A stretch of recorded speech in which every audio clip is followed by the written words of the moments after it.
Welcome, welcome, welcome, welcome. Oh, you guys are already. Good morning. You guys are already grinning off camera. I like it. I like it. Hello, I am John Fly. This is the PB&J show. Is this episode 5? I cannot believe I thought that. it was 4. I think it's 5.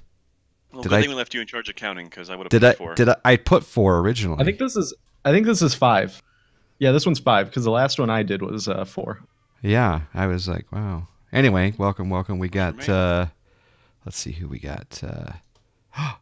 Brad is here. Brad M from Twitch.tv fam. We also have. Oh, I introduced him too early. Wrong camera. There is Vertical Simulations himself. Andrew has joined us today. Very nice. Hey there, John. How you doing? Good, good. And we also have Puck. I meant to show Puck first, but hey, there we go. You know, it's all right. I'm getting pushed out. It's fine. Yeah. Yeah, so thanks for joining us today. We are going to be doing our typical question and answer. You know what? We need a Nightbot command, don't we? We do need a Nightbot command. If someone could post that URL, then I'll quickly make a command. But today we're going to be doing our little Q&A again, but we're also going to be talking to Andrew. So Andrew, just right off the bat, just give us a little background on who you are, maybe where you're from, and what you're working on. So, I mean, I guess I'll start out where I'm from. So I'm actually from the Tampa, Florida area. You know, down there in like southern Florida there. You know, Nice weather. not like super hot and super crowded like Miami. You know, but I'm actually in school right now in Orlando, going to UCF. Oh, You know, nice. I'm nice. doing aerospace engineering Ooh, out here. So, you know, got NASA over there. You know, Lockheed Martin's out here. So, very nice. 3D. so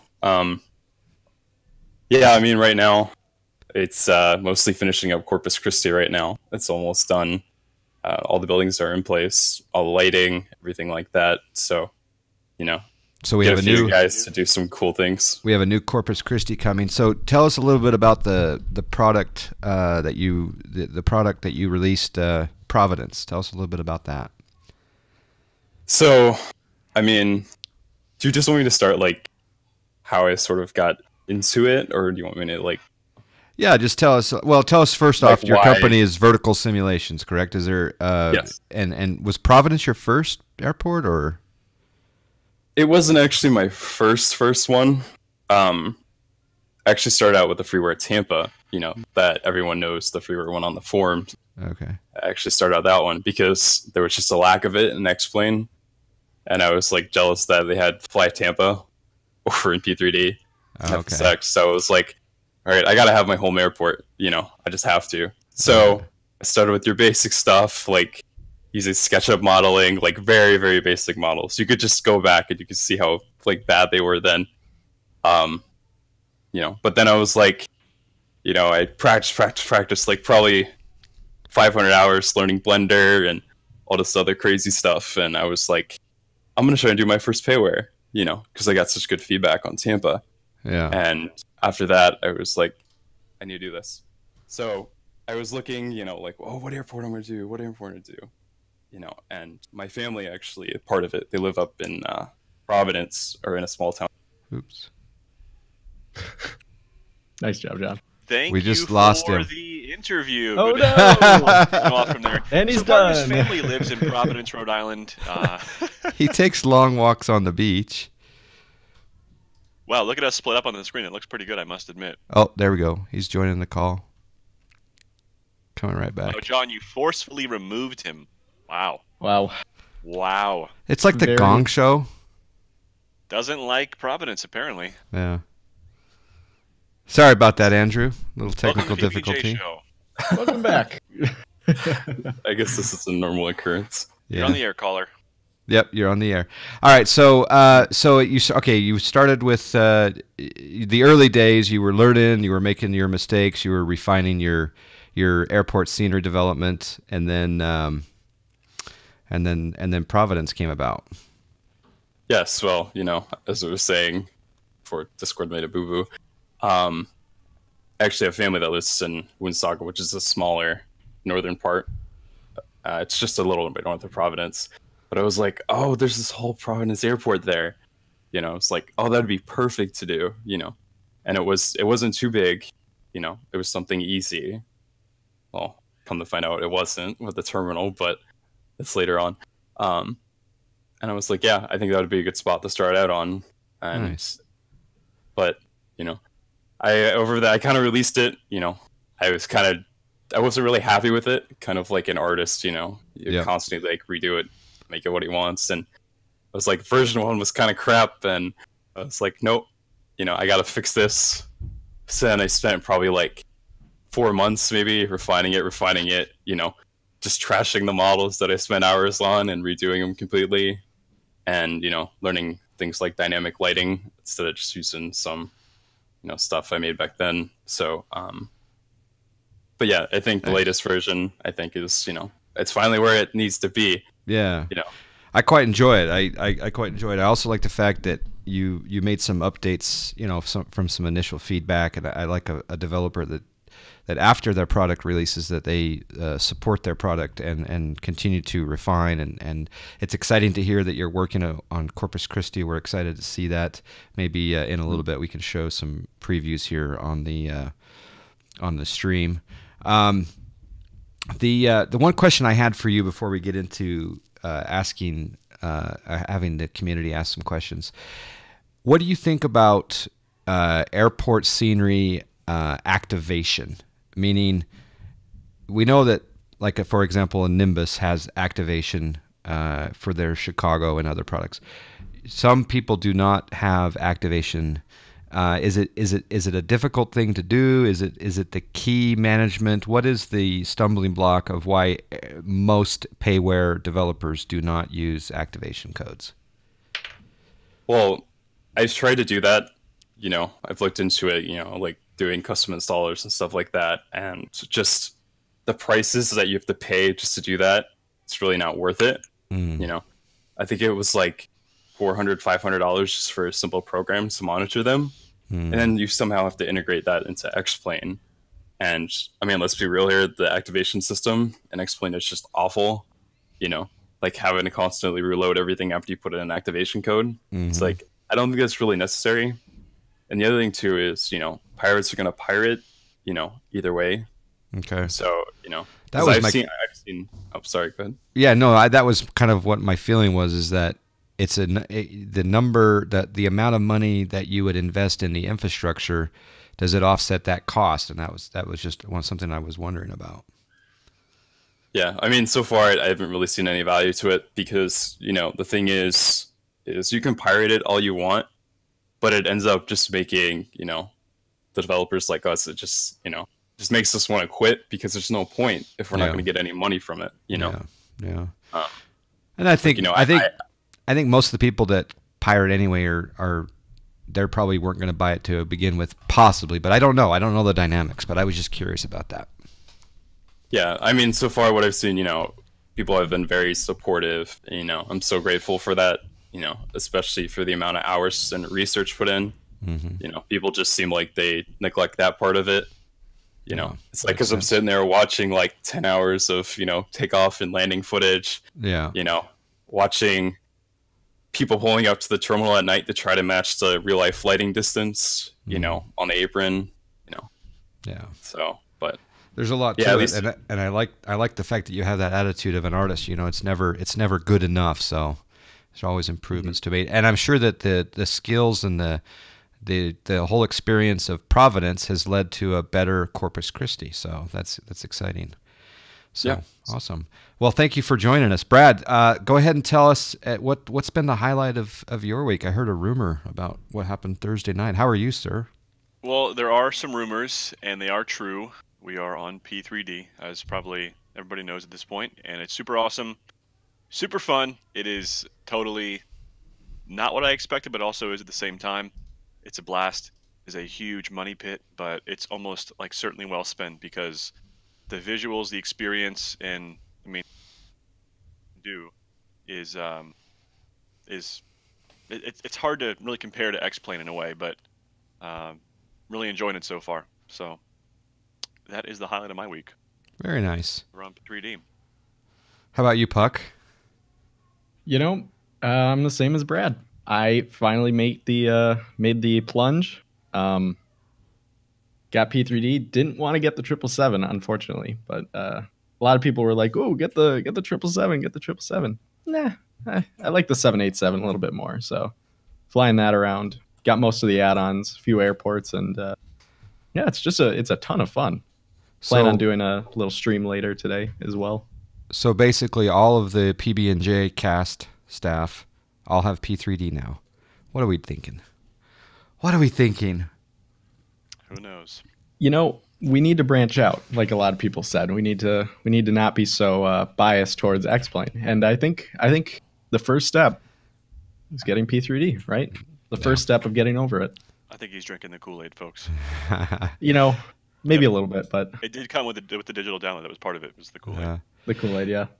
Puck, if you don't mind throwing out a question, any of the submitted questions here. Also, I do need to put in that command still. No, it's in there. It is. Oh, perfect. There. So we're all good. Let me see. I'll grab a question here. Well, Mr. Waffle asked, so are you all liking P3D so far? I think we answered that one. I like it. Brad, you like it? Yep. I think P3D for me is, obviously I enjoy the clouds and the water. I enjoy, some of the high-end flight beam, Orbex, and other scenery packages. But I find it, Chase plane's nice, but I sure wish that we had that same camera native ability that we do in X-Plane. But it's probably more about getting used to it rather than and doing it often enough. Like if you do, I don't know. What are you guys thinking about the camera system? I love it. I love it. You're using Chase Plane or? Yep. Okay. I actually had the developer in. Forgot. It was a few days ago. I was doing a stream, first stream on P3D. This was Friday, and I actually had the developer of Chase Plane, Kevin, in there, and he was just going through a lot of the settings with me and helping me tweak it to where I wanted it. And it was awesome to have the developer that actually knows every single bit of that software. He went through everything. He even gave out a 20% off code to everybody in chat, so that was awesome. Very nice. I know a few people took advantage of that. It was like $9. So for that, and I think P3D just has a plethora of developers that are out there and looking for people to share their passion with and whatnot. And same with Vertical. Like him being on the show today is just amazing. So. And to being in Twitch chats, and I was just going to say the same thing. It seems to be there seems to be a increase in developers' participation in the Twitch world streaming, but also participating in other streamers' live streams and in their chat and like that. So it's nice that we have that avenue and that medium to talk to these developers and connect to them. So. Well, I like Chase Plane. I like the fact that I can, say, oh, I want the middle mouse button to be this, and I want to pan around and do this, that, and the other. And I was able to assign the numpad views and that, but simple things nice like the scroll wheel and a few other things I still need to. Like I said, I just need to do it more often. But it's very cool. Vert, we have a question for you. Is your air conditioning working yet? From C-Dog. So last night, I guess he opened up the AC unit and he found a whole block of ice on top of the air filter. Wow. So they almost didn't come last night to turn it back on after it defrosted. So then I woke up this morning and it's not working again. So I'm in 85-degree heat. Nice. So. That's great. You can see his fans in the background. Most of us that are watching would love to have 85-degree heat right now. Yeah, it wouldn't be too bad. But... I think it's 30 right now in Salt Lake City. Let's see. It's 2 degrees here. So must be nice. Yeah. Probably going to be sweating here in a little bit. Yeah. Jim asks, I have V2.23. Is that the latest? It's actually not the latest. The latest is actually version 3. I think that came out about, gosh, Brad, help me with this. It was about like a month ago, maybe a little over a month. More than that. Maybe a little over a month. Way more than that. Probably like 2 or 3 months. But I know V4 is coming out soon here. It's very close. I got some really cool stuff. Like I got Brad working out on the ramp, animated walking around. Nice. So, and I got some more John Flight Easter eggs in there. Love it. Love it. So, check is in the mail. I hope mine is too. I'm working at the ramp apparently. I want to be getting paid for that. Yeah. That's nice. That's cool. Actually, I have a question for you, Bert. I think pretty much everybody kind of wonders this, and I can't even wait to hear your answer. It's going to be great. How do you pick an airport? I know we don't have an hour, so, but mainly the main things from what I've figured out is that you want to look at, what's the availability of the ortho imagery. And a lot of people now, especially with for XP, they use all different sources, so you have to worry about things like color, the resolution, when was it taken, right? Like for upcoming Tampa, I have to spend $300 on ortho just to get it the latest and greatest, And then the other thing is, how many buildings, how big is it? Like, I'm not going to take on, a big airport, like just like Tampa. Tampa's not big, Brad. Sorry to tell you. The size of the airport, how much work is needed, how complex it is. Like I don't want to worry about people getting low FPS, because it's just the way they designed it. And just like a lot of things are just kind of gauged, and I've sat there and compared all of them. I have my own checklists that I do that's privately shared. So, do you also solicit with the audience in terms of what airports you should pick? Yeah, I've been working on it. Eastern Iowa was kind of just kind of an offshoot thing that. Yeah, it's interesting. I brought on one guy to help me out with it, and has been really well. But sales have been amazing so far, no? Oh yeah, for being in the middle of nowhere, Iowa, Cedar Rapids, it sold really, really well so far in its first month. And it's one of those things that we talked about, right? Is having people want to buy your scenery just because you made it, rather than location-wise, not because they're forced to, because they need it, but because they want to have your work. So that's a huge compliment. Yeah, I mean, like I said, it's always those people who support, even though they might particularly only fly in there once, But I know Iowa and that whole Midwestern area there, that's just a huge gap, and there's nothing there for anyone to fly into. So, Texas is covered.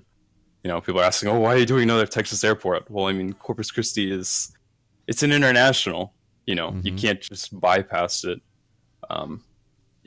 but yeah, like I said, it's all about you guys and, how much money you're willing to throw at me, I think if I suddenly, mind melded with, all of you great airport scenery designers, and I had to choose an airport, it would be strange, but I'd probably look at the top 20, 25 airports in FS economy and just say, okay, which one of these are not done? Because me, FS economy. Puck, if you were suddenly an airport developer and in the next 15 seconds you had to give me an airport that you feel is not in either P3D or X-Plane, what one would you choose? You got 15 seconds. No. Going back to that Midwest thing, Milwaukee, to be honest, I know at least 15 people that I've seen come through my channel and other people's channels from Wisconsin, and Milwaukee, biggest city in Wisconsin. I'm from the suburbs of Milwaukee, and it's not modeled correctly. And I think having a Milwaukee scenery would be fantastic. Doesn't matter what sim. I want a Milwaukee, and it's a decently sized airport. Used to be the home of Midwest Airlines, if anybody knows them, but yeah, that Nice. Milwaukee or Grand Forks. How about you, That's Brad? like Another said. question. In terms of airports that I would like to see, like that's No, the not one already that been you'd covered, choose to basically? do. Yeah, basically, if you were suddenly. Honestly, I was gonna say something. I mean, Nick mentioned it, Glacier Park. I know that exists for P3D, but I'm thinking something up. I'm trying to get myself to fly a bit more, in the Midwest and a bit further north, like in Montana and stuff like that. I want to get up there and check out those sites because if you have X-Plane, the ortho is tremendous. I think there's a ton of PE airports out there as well. So if I had to pick one that has not been done, I mean, I don't know. I don't really ever think about what hasn't been done, right? I'm not really focused on Yeah. that. Just focused on like I want to figure out what I have and what I can, like where I can fly. But it's really tough. I think Puck kind of actually was pretty good with the Milwaukee because I do see people a lot like begging for it. All 15 people that live in the state do, in fact, beg for Milwaukee. It's true, but I don't know, to be honest. I want a really good Eugene Ooh, because one, it's a Mm. pilot edge airport, it's a towered field, and two, it's owned by Snack Air. So here's a follow-up question that actually ties in perfectly to this, and it's for Vertical, and it's: do you think factors like pilotage play, or do they, play a role in your decision making for airport choices? Right? Would you expect to see more sales for developing something in the pilotage coverage area? Right?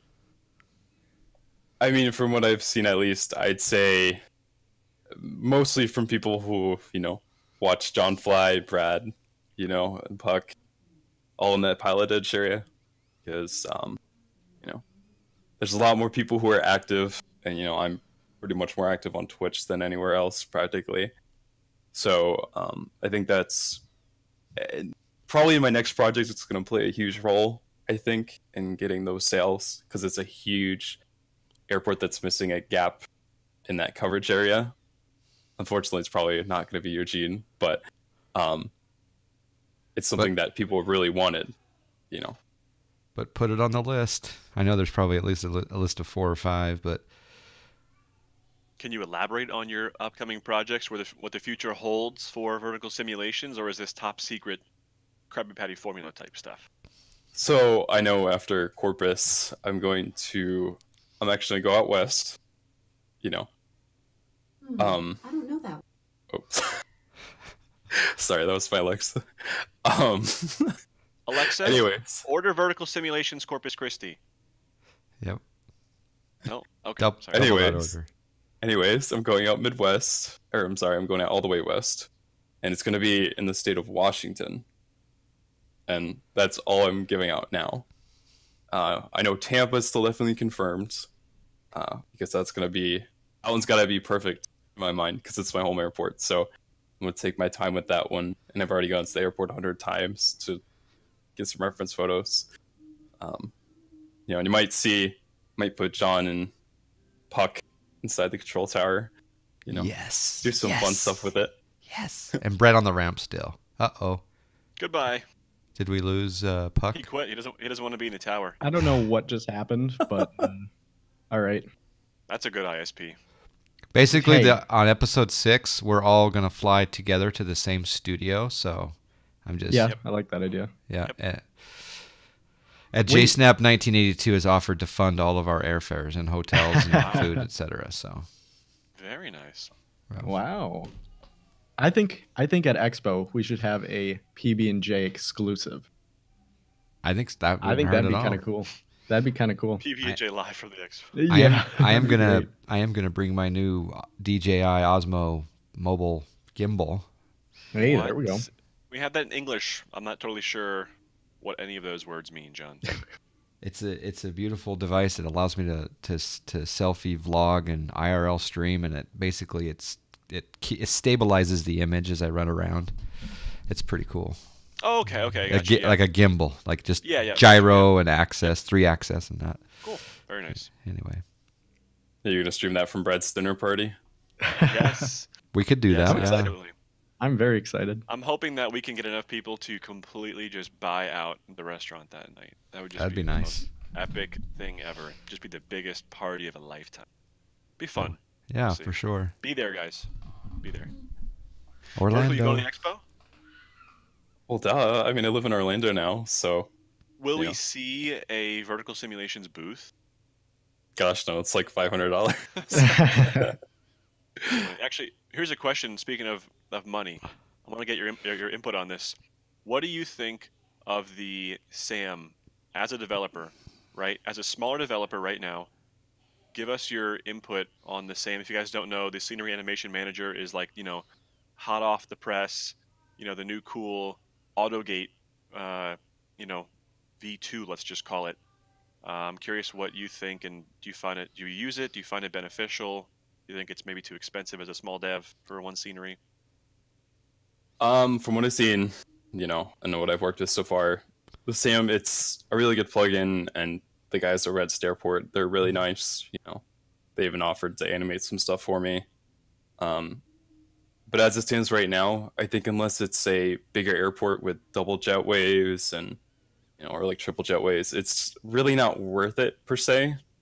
Like Corpus, there's one gate that has gate 3, 3A, 3B, and it supports different jetliners, things like that. It might come in handy for that, but am I really going to pay $178 for one jetway? And then you still have to animate everything yourself. But And that was where my follow-up question is let's just say suddenly that you have $178 just shows up. How much time does it take to implement that animation into your scenery? Let's just take that one gate, for example. So, multiple all the jetways at one airport, they're usually very custom. I compare them to real life photos and texture them based off of that. Depending on having to do the animation yourself, you have to consider that. But if I was to use the jetways that come with SAM, probably fairly quickly, probably about maybe an hour to get them right where they need to be.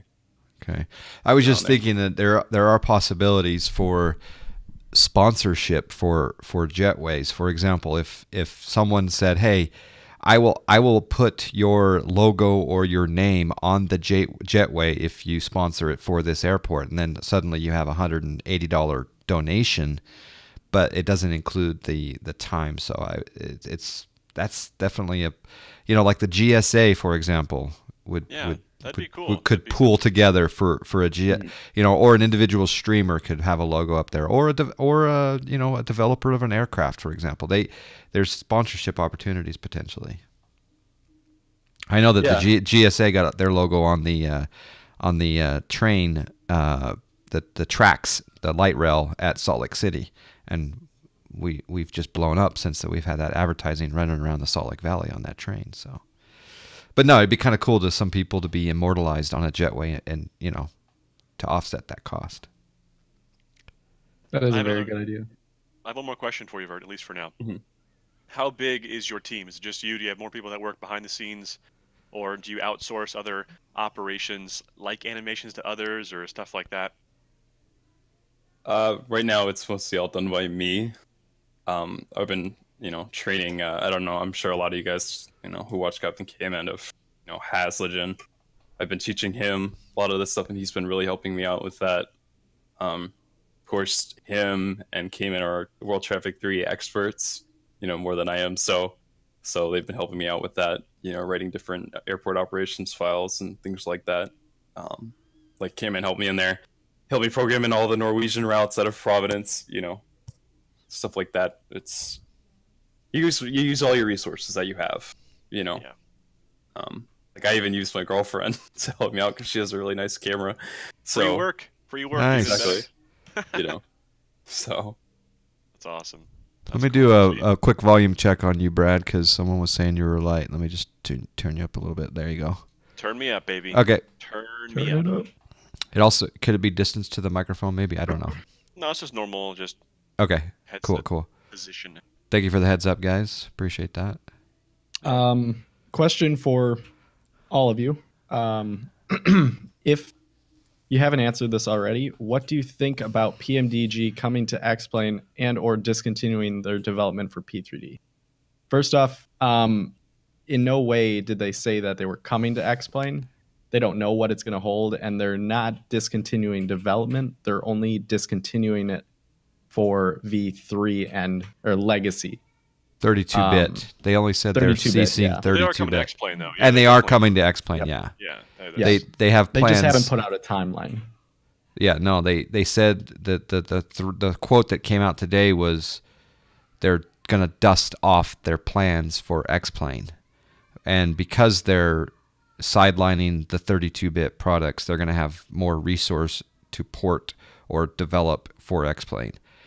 I think they're dumb not to go to that platform, and we've talked about it before. I think the DC6 was not a good entry into the laminar world, but boy, we would love a 777, 747, and whatever else they had to offer in the X-Plane side of things. But the fact is that they use the phrase that they're dusting off just the plans. I mean, no actual development has started. PMDG takes a long time before they even start promoting or putting out, we don't even know what the first product's going to be, but we now know that they have not started any development. They just have plans that they're going to go back and rework and reschedule.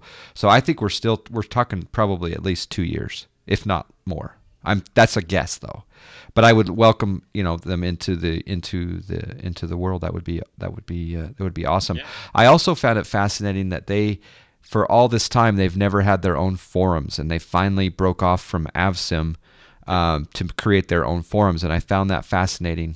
I remember AvSim was kind of my start to flight simulation forums, and I still frequent it. But yeah, that's my take on that. Is I think I'm excited about it, but I'm not.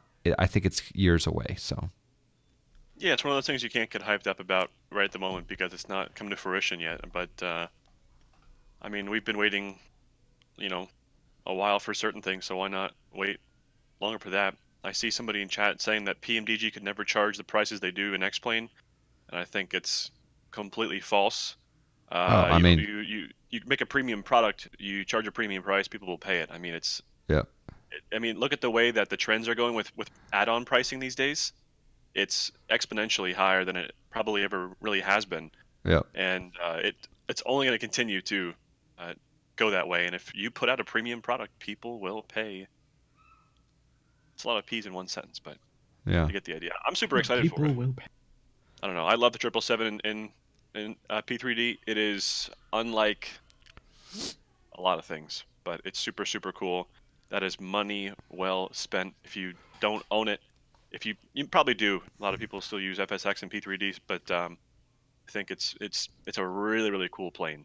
Really is. And going back to the whole the pricing where they can't charge as much in X-Plane. Again, agreeing with Brad, that's not true because you even look at the Quality Wings 787. Yeah, it's no PMDG product, but the plane is still incredible. Like I've been flying it the last few days, and it's unbelievable. It's more advanced than many of the planes in X-Plane. Which is surprising, the fact that it's $70. That's exactly. It's almost alarming. It's a lowball. Yeah. They know in that market they can charge even if I'm not saying even if they wanted to, they could mark that up an extra $30 and say here's $100 even. Yep. Right? Just because, and people would still pay it, right? But it's a sweet deal for 70. It's almost suspiciously good. Given that's the fact what that, I mean, the Magnite, which is light years behind in terms of development, is what? What's the price? What, $25 different or something? I mean, whatever it is, it's like 30 or something. I don't know, 30. Yeah, so it's crazy. It's crazy. And that's what dragged me to it when I got into P3D 4 days ago was, am I going to buy a $130 base product for the 777, or am I going to buy a $70 product for the 788, 789, and then soon to be the 7810? I don't know when they're developing it, but that's it's just like it has most of the systems are all pretty much set. At least from what I'm going to use. I'm not going to use any of the advanced systems, but the thing flies perfectly fine. VNav's a little sometimes, but Oh, it is. That's good to know. I mean, I just had a little issue with it, but my other flights were fine. And Are you it's. are you guys going to be going on Pilot Edge with P3D? It's a little bit different of a scenario there. I think so. With the web, it's a web page client, right? Still. Yeah. I think I'm going to do that tonight, but I don't know if I want to do it tonight because I want to kind of get myself just oriented with the client because it's totally different. Right? Yeah. But, makes sense. Yeah, I mean it's got to be fun, but you got to know how to fly the thing first, right? Yeah. I mean, I've had it for a couple of days now. I'm still watching all the training videos on Airline to Sim, so like I got to learn how to fly before I can even think about combining all the rest of the aspects into it. Because if a controller gives you something that you have to do and you can't comply because you are unprepared, well, then that's nice pun. Yeah, I know. People are prepared. I've been doing a lot of those lately. Yeah, I think that.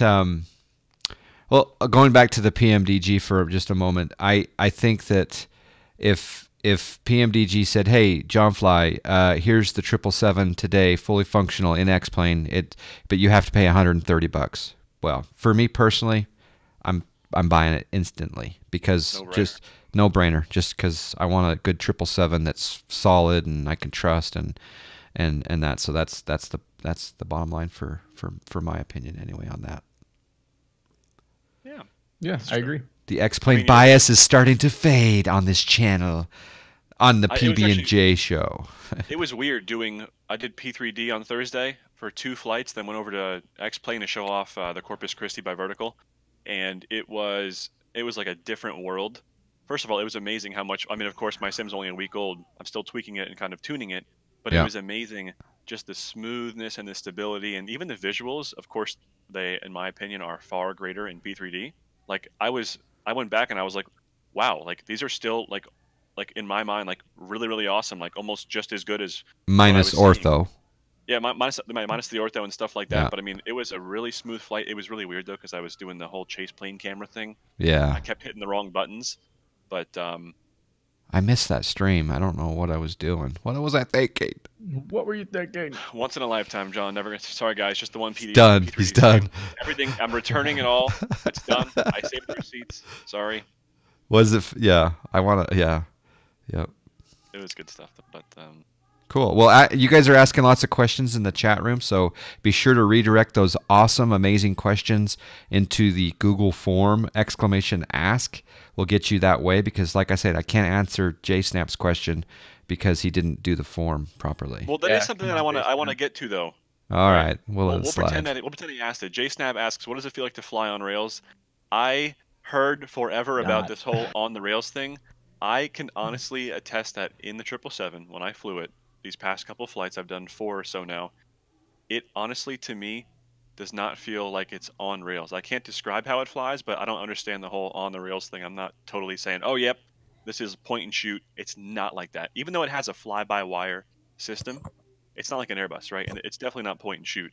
Assuredly not. Especially when you add in factors like these beautiful, active sky programs giving us super crazy updrafts and these wind shears and stuff like that. I mean, it's really dynamic, and I don't understand that principle. I totally can feel it, but really? I've been doing P3D a lot longer, and I have a wide range of planes. It's very prominent in the NGX.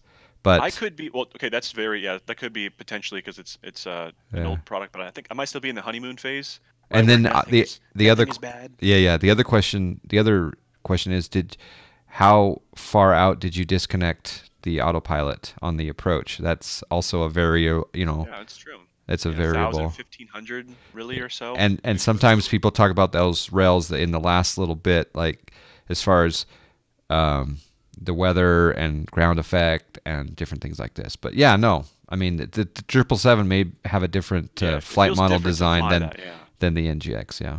Yeah. All right, back to the question form. Do you see anything, Brad or Pug? One word answer. Make it really, really simple and quick. All three of you. From Scotty Bob. When using rudder pedals, do you prefer sock feet, sandals, or house slippers? I'm also going to add bare feet. This is not a one-word answer, by the way. Socks. Well, whatever. I just did it. Socks. Socks. You got to wear socks. Socks. It's like. Brad, that's not a quick answer. Yeah, but you want to know what? using the ones at Nico's with shoes is totally different than the ones using here at home with socks. Like if I use shoes on these ones, no good, not going to Yeah. work. They're going to Yeah. snap probably. True. And you can't go barefoot. Don't do it. Disgusting. First of all. All right, Yeah, come on. yeah, yeah. Gross. But second of all, it's not comfortable. A man who, only flight sims in pajama pants is not going to wear shoes. That's just the bottom line there. How about you, with you. Andrew? I go back and forth between socks or shit. It's just whatever I have on at the time, really. I mean, I actually wash my feet, unlike Brad. He's got So- you there. I Hey. mean, If you ever want to offer to take me for a pedicure, I'm definitely down to go. All right, but it's on your dime, buddy. I'll All join. right. I'll join you if it's on his dime. Yeah. Yeah, it definitely is. when you come down for Expo, we'll go. In fact, Absolutely. I actually think you should incorporate a pedicure station inside the terminal now at your next Ooh. airport, just for him. would be Just The Brad Yeah. M. pedicure Put me, station. There you put go. me getting a pedicure. what have I started? What have I started? That's funny. That's great. Yeah, he'll do it now though. That's cool. But yeah, it's actually a really interesting question because when I don't wear socks, I find that I don't have enough. Like I have more traction than I would like, and it just feels different handling. It's Yeah. almost like using your joystick with a glove in the same Yeah. manner, right? It's a lot different. And just to recap, what if you guys could tell us what you're using for your rudder pedals again for those that don't know? Thrustmasters for me. Got them on deal for Thrustmasters? like $60. Yeah, and I love them. They're great. CH. I think they're like the CH products. Ones. Oh, the they were loud Cirrus Max Yeah. CH products. Oh, boy. They were like $40. So I had those back in the day, back in the 90s. Andrew, how about you? I'm the same as Brad there. Yeah, okay. I tried the Thrustmaster rudder pedals at Flight Sim Con 3 years ago, and I maybe they just weren't set up correctly because it felt really awkward. I have the MFG crosswind rudder pedals, which I think are the king of the must crop, be nice. Yeah. but it was a no go. So there is Very that. nice. It's hard I to will also. pull a trigger Okay. on that expensive of a rudder pedal, but they're nice. It's very crucial, and I found this to be true, I'm not even kidding you, call me weird if you want, but to actually keep your rudder pedals clean and also like lubricate crucial. them with like silicone lubricant, like WD-40 silicone, like the plastic on the metal rail, right? It obviously starts to get, kind of just dried out over time, and it loses its kind of fluidness. And I'm telling you, it'll bring them back to new. Just a simple couple of sprays, and Yeah. it's perfect. It's huge. It makes a world's difference. If you find them getting stuck or having these like weird Huge. little points in them, yeah. So just try it out. It brings them back to life. Same with your Nice. joystick too. Nice. Let's take a diversion, Andrew. Well, you could think about this for a moment, but I want you to come up Okay. with a question for us three. If you're ready to go now with that, or if you want a few minutes to think about it, we can take another question from the poll. All right, Phil- I think I got one. all right. Okay. So, for all three of you, how does it feel to maybe like show off different airport products? Like, do you give it that little extra boost, just to help people like us out, or it's just kind of a normal kind of stream per se? Great question. For me personally, I know that Brad knew you before I did. I was very excited when Brad said, "Hey, I'm showing a new Providence," and I tuned in. I think a lot of people tuned in for that. For me personally, I have a relationship with a couple of different airport designers. Mr. X has graciously offered me to have betas of every one of his payware releases and show it on stream before release, and that's a great honor. And I get really excited when I get an email from Mr. X saying, "Hey, beta 1 is now available." And I can stream it, and I get goosebumps. I'm like, oh yes, I get to show this amazing product, even though it's in beta 1. So, and I'm sure Brad felt the same way when you were coming to him, and I know that he's also working with a few other developers. I mean, GPB 500 back in the day, I haven't seen him. He's been a little less frequent in the chat, probably busy with real life, but I also got excited when he had an update or a release, and of course others. I'm excited to show their product for sure. Yeah, definitely. I need to get you and Puck up there. I think the coolest thing is not just, saying, hey, I get a free scenery, right? It's actually being able to do something like super cool with it. And I absolutely sell the heck out of it. Number one, because the person is gracious enough to provide you a free scenery.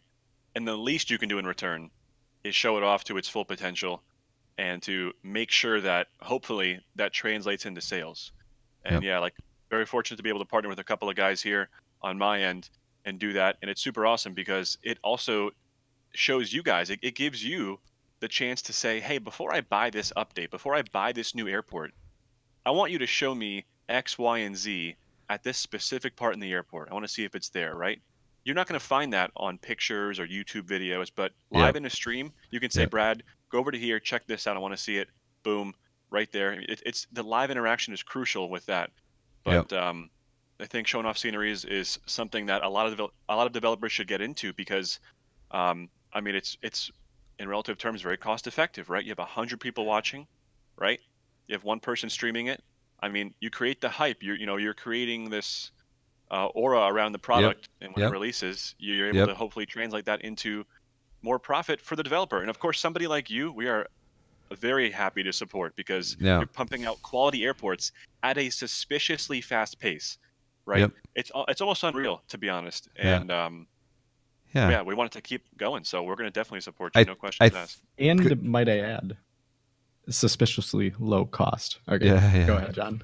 Oh, I was just going to say that someone was talking about this the other day that, we in the flight simulation Twitch community are rather small in comparison to some of the other games. But someone pointed out the fact that, yeah, you have 100 people in a stream.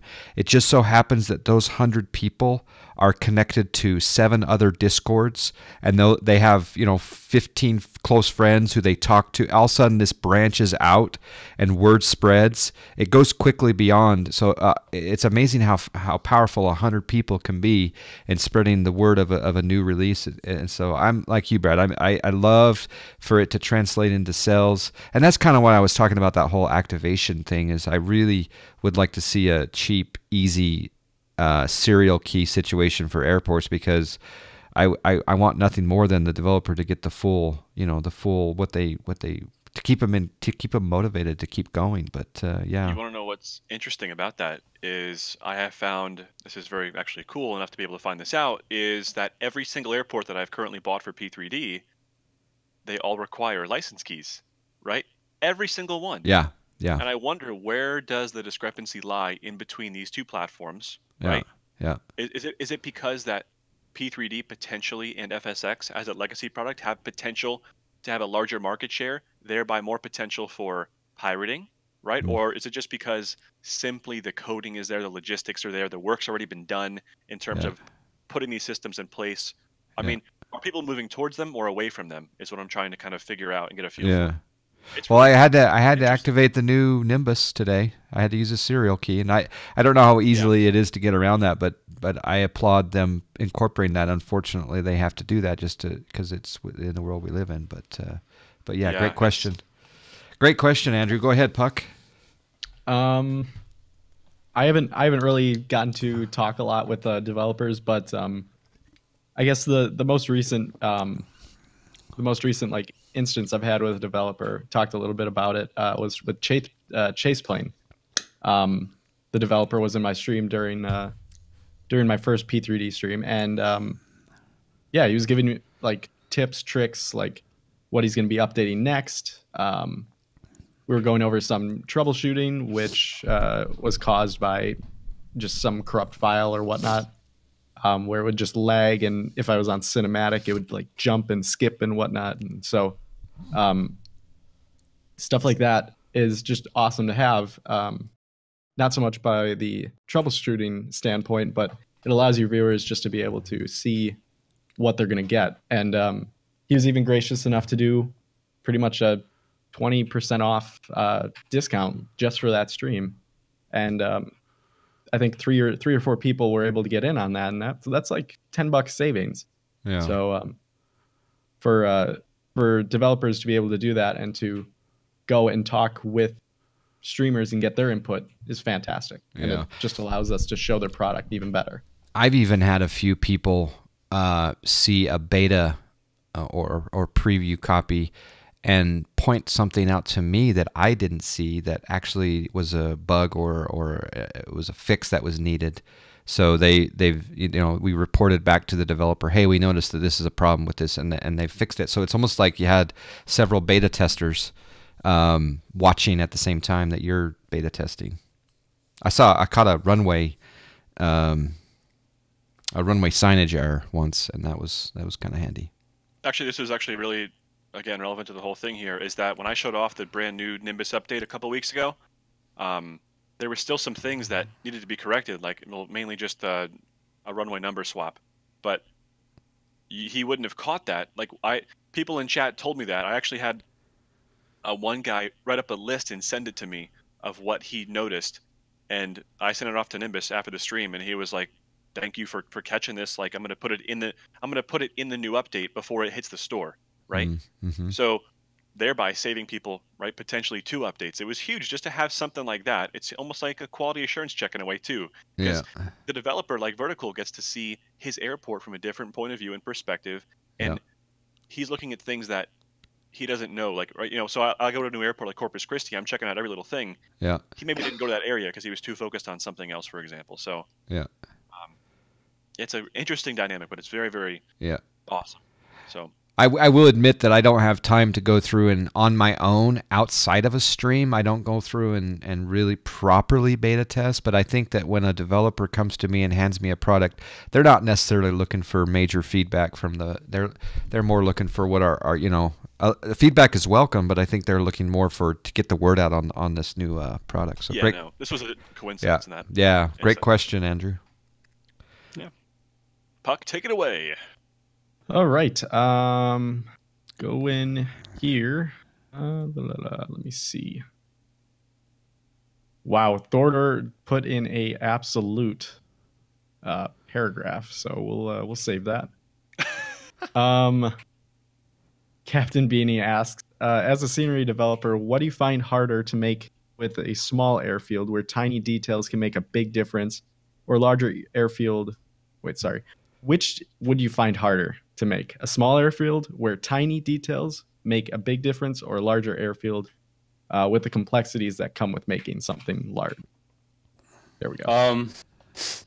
At least for me, I think it varies, depending on how complex the buildings are.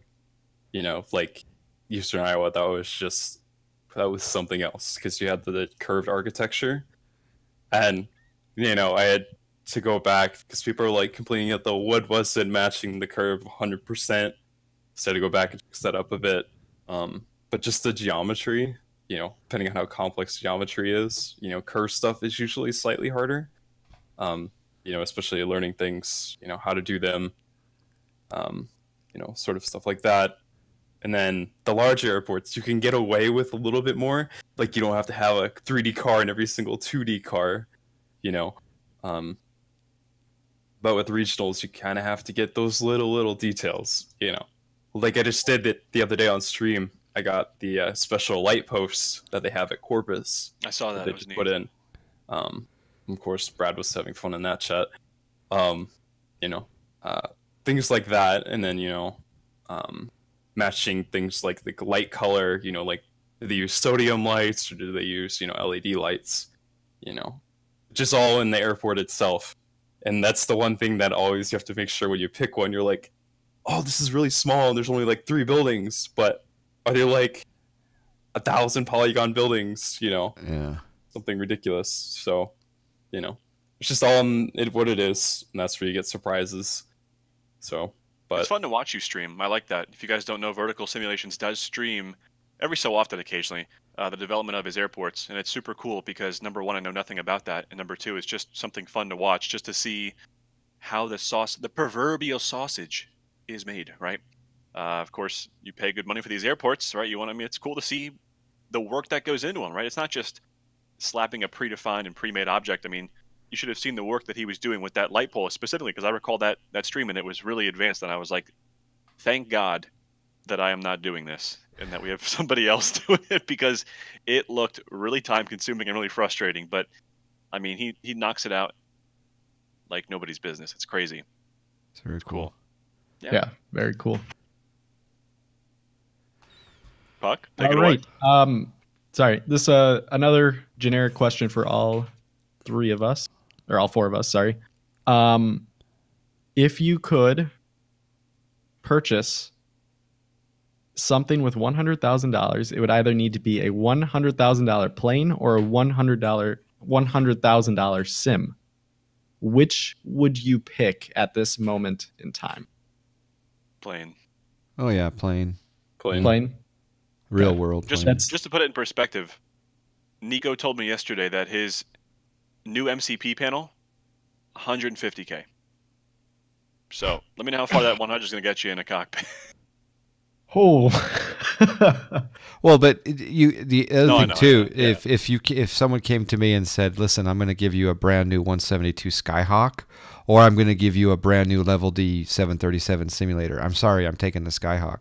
If I discount the, if I cannot sell, if I'm prohibited from reselling whatever I have owned, I'm going to take the $250,000-$300,000 Skyhawk over the $2 or $3 million Level D sim. Or $5 million. I mean, some of those sims are really crazy priced. I would still take the real world. It's hard to make a choice, right, over real flying. I mean, I guess this is right for Puck because he does them both. But I mean, like, I think anybody, it's almost like if you say you'd rather choose the sim, it's kind of like, all right, we need to have a talk with you. You know what I mean? Because the real plane, I mean, you can't beat that experience, and the fact that you're able to travel to these places so quickly and see so much, that's something that you really can't pass up in life. What do you think, Andrew? What's your answer to that question? Definitely plane, but that's because I might be biased with engineering. But yeah, I think we're all in agreement there for sure. And going back to Brad's thing, yesterday I went to Bismarck, North Dakota, state capital. And I went to I was in the 3 of the biggest cities in North Dakota. Combined population like less than 200,000, which is kind of funny. But you can do so many things with a real plane as opposed to being just stuck at home sitting in your virtual sim. Even though it'd be really cool, you could do a ton with a $100,000 for a sim. But and even like as I was coming back, met up with a friend who was heading down to Fargo for dinner, and he was like, "Hey, get on this frequency," and we started talking with each other, and he's like, "Hey, come down to Fargo and get dinner with us." So diverted down to Fargo, and the concept of going up in your plane and grabbing lunch for me, like going up to Massachusetts and grabbing lunch and coming back in the span of a couple hours. It's like Brad and I have to hire a pilot or conjure a friend pilot to go with us. But yeah, I'm with you. Yeah, I think the one cool thing, I will admit this to Puck, if Puck says, "Hey, my plane's broken," which it happens, or Puck says, "Hey, the weather is really bad," which again, where he is, it happens. He can still fly his sim in his exact plane and say, "What would happen if I actually went out right now?" Right? That's pretty. You got to admit that's probably something you've done, and it's definitely probably pretty cool. Just to be like, well, if I went up in these conditions, I wonder what it'd be like. Yeah. And I actually did that a few weeks ago. I was like, "Hey, I'm not going to fly today because clouds rolled in, tons of ice." And I said I wanted to go from here to here. Booted up the stream, had a few people in there, and we were just chit chatting. And I was like, "Yeah, it's not flight into known icing approved, so I can't go into ice." So I was like, "But what would happen if I decided to continue on with the flight?" Did it, flew to the airport, got to the airport just fine. But as we were coming in, we were descending, threw some flaps down, began my turn. You could feel all that ice, and it just plummeted us into the ground. And I was like, if I were actually flying today, I would be dead. I would be 6 feet deep. And it's stuff like that that allows you to actually go through and be like, be careful. I'm looking forward to spring and summertime when I can go and take full advantage of you guys. I just show up at your doorsteps and say, "Hey, let's go flying." Absolutely. But I have zero interest in flying in anything that's below, 55 degrees, I think, right now. And you would probably die for 55 degrees. I would be in heaven. Yeah. It was warm last night, though. Let's put it this way. I took my brand new drone out to fly for the first time the other day. It was 20 it was like at noon. It was 28 degrees, but at the wind chill factor, okay, I did a 5-minute flight. That's all I could do. I was like, no, I'm done. I am pretty loving that drone though. Oh, you anyway, like that? That's a whole nother Those are cool. subject, but Did you have to get like a I think I have to get a license in order to live stream it. I wanted to live stream drone flying, and I think the fact that I think technically I might need that license. As a recreational flyer, you don't need a license. You just have to follow like a number of rules. But I don't think it's too difficult to get that license. But you have to get a commercial drone operator since you're receiving money through Twitch. You have to. Yeah, I would think. Or since it's a revenue sort of deal, you have to do that. Yeah. But you could say that I mean, this is going to the FAA, but like you could say, well, it's not really revenue generating. I'm not making any money off of the actual flight. Exactly, yeah. It's just part of it. As someone throws in a donation goal right in the middle of the screen. Thanks for that footage. Oh, yeah, exactly. Thanks for the drone lesson. Yeah, exactly. You're not. That's the deal with a lot of YouTubers is they have these issues. They're not commercial pilots yet. They're making money off their videos. Yeah. Yeah, exactly. Yeah. But a lot of it is, and a lot of it is Patreon too. Yeah. You're not receiving money for that flight, so therefore, within the FAA regs, you're completely legal because you're making money via the video. Yeah. I did have to, we won't go on too much further on the drone subject, but I did have to go to the FAA and register my drone. Mm-hmm. And they gave me an FAA key registration, and I have to now put it on the outside of my drone. It used to be you could put it underneath the battery, but as of the 25th, so was that tomorrow? Or the day after? Yeah, it's tomorrow. 25th, you have to have it on the outside. I found that fascinating. And I had to pay $5. But and the last note on the drones is there's these websites out there that are like, register your drone, and they charge like double. And all they do is hand it off to the FAA when you can just go to the FAA direct. It's amazing. Nice. These people are making just cash on just, it's crazy. Yeah, it's nuts. Anyway, more drone talk later. I love that stuff. I have two things. I have two things. Actually, both are vertical. First thing is, do you have any interest in getting your PPL? Oh yeah, I am actually working on it right now. All right, well, that's got about about 15 hours. Oh, so nice. And my second question, albeit controversial. Ooh. You don't answer it. It's okay. Oh boy. Whoa. All right. You don't answer it. It's okay.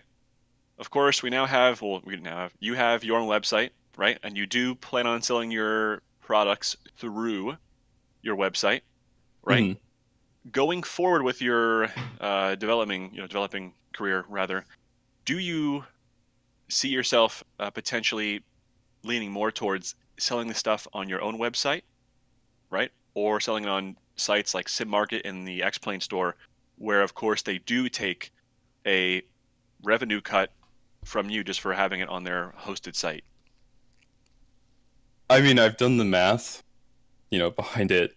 The cost offset that they can justify their revenue that they take, it's completely over what, I could buy my own website for, like maybe a quarter less even, and, and maintain it for that price that I get.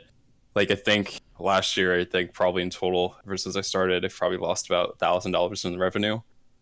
If my math is right, in between both of the stores. Wow. So, it's like, that's a big, big difference, Or what it was. Could you also state that on your own, without the marketing and the mass, push out of an email from said stores, and also the convenience of a central location for some buyers, That's the thing. You probably made a lot more than you actually lost. And it's that list of registered users and the central location that to me is key to a successful X-Plane product at this point. I was kind of annoyed I had to I wish. Well, I won't go into it, but Xvision is only available at 1 or 2 outlets, and I wanted it to be available somewhere else, but we won't go there. That's the thing, is that people tend to stockpile their stuff Yeah. all into one store, right? Yeah. Now, of course, there is X-Plane stuff on Sim Market. I buy it all from the X-Plane store. Yeah. Now, it's such a double-edged sword, of course, though, when you think about this topic, because I mean,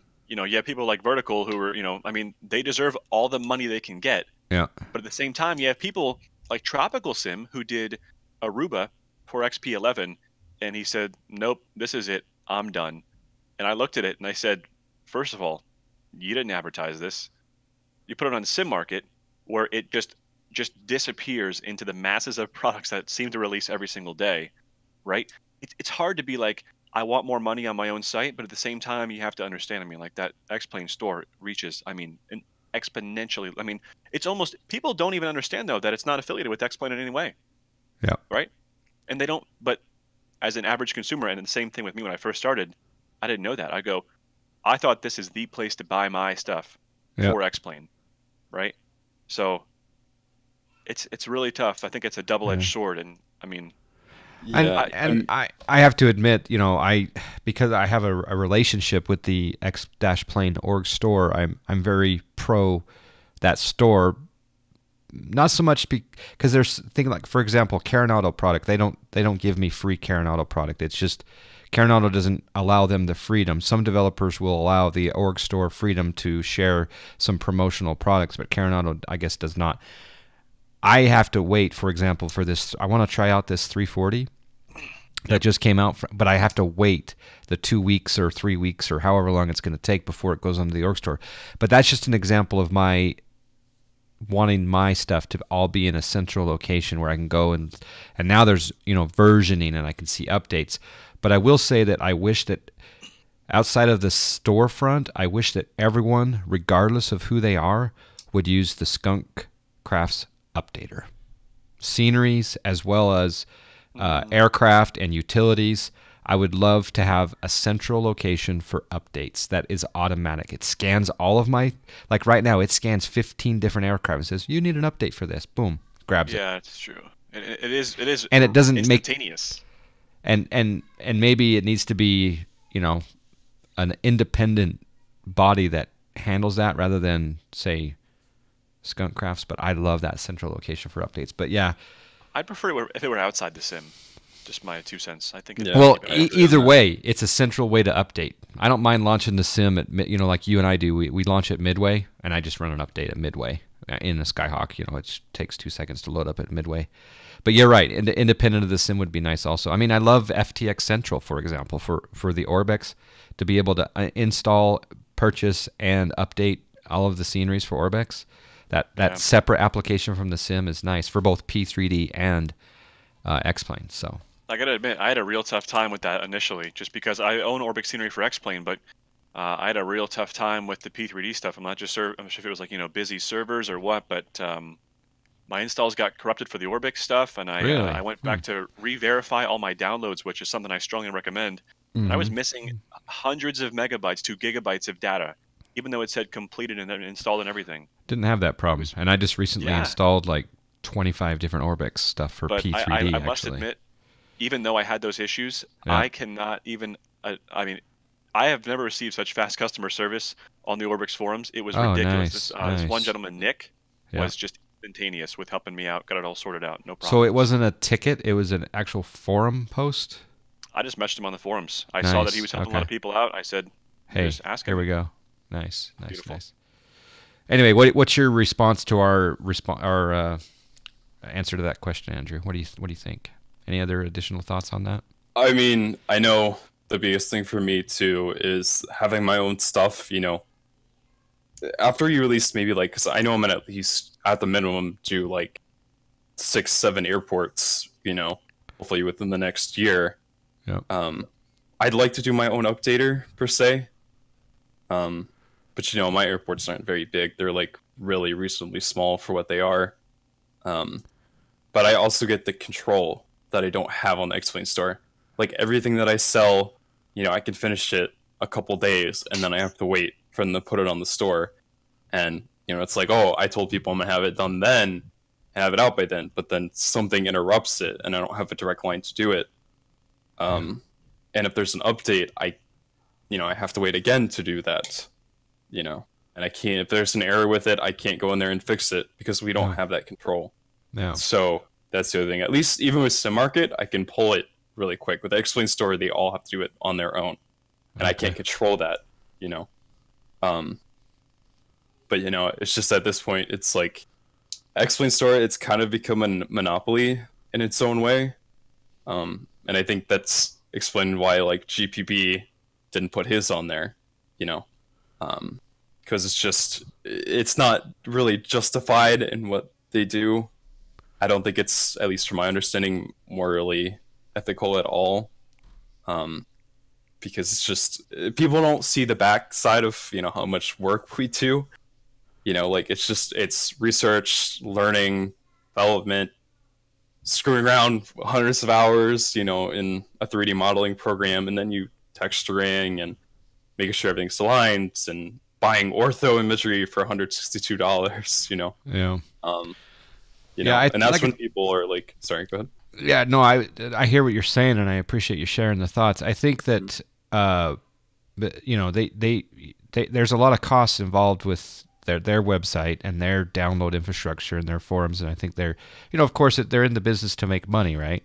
And they are taking a certain percentage from everyone's product, and people have to weigh it on their own whether or not they're going to list it on that a particular store.